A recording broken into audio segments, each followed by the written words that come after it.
Greetings from the Greenwood Museum. My name is Marion Smith. I am coordinator of exhibits here at the museum. We are so delighted to be celebrating the 100th anniversary of the Greenwood Corps of the Salvation Army.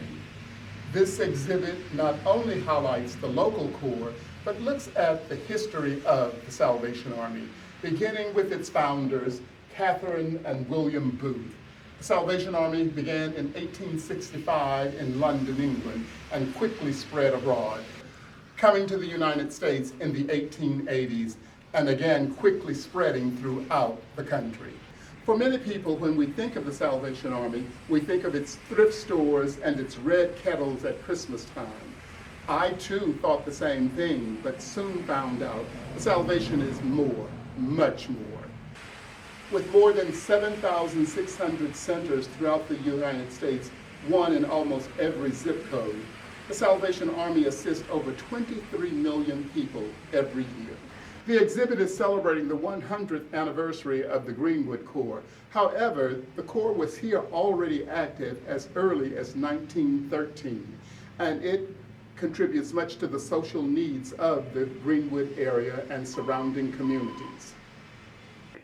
On display are many items, including figurines, other memorabilia, vintage uniforms, musical instruments, all on loan to us from the Southern Territorial Heritage Center of the Salvation Army in Atlanta, Georgia. It is housed at Evangeline Booth College.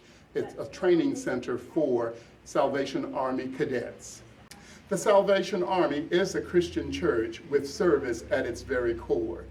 It is in over 130 countries, serving the needs of people without discrimination. The Salvation Army is particularly noted for its disaster relief program.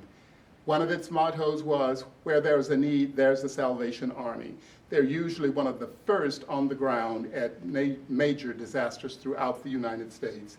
It is also an organization that serves housing and community services for people in need.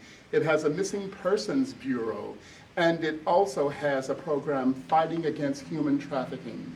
One of the big highlights of it for me was finding out about the Ray and Joan Kroc Corps community centers. There are 26 of them in the United States.